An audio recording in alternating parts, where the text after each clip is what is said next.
It is amazing what these kids did. These kids stood up in front of the police, facing guns. We're in America. This is Donald Trump trying to get reelected. This will get Donald Trump reelected.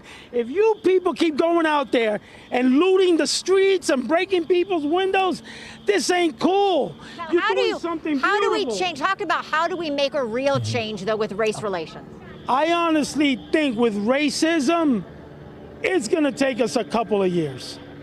But right now, these kids started the first movement towards step the talking.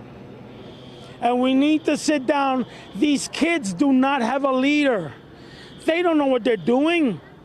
And how do we stop this? How do we make sure that this doesn't continue, this kind of looting and this damage? I'm gonna look into this camera and I'm gonna beg every person out there. The only reason you're gonna come out and riot is because you're angry. When you are angry, you can't think straight. So please, when you come out to these streets, this fight ain't over. But this time we're gonna do it peacefully. We'll sit down. Don't act violent. You started a beautiful movement in this country. In 200 years, kids have never risen. This is your world. You kids have started something. But we can't be violent because we're gonna screw that up. And I really want to use another word.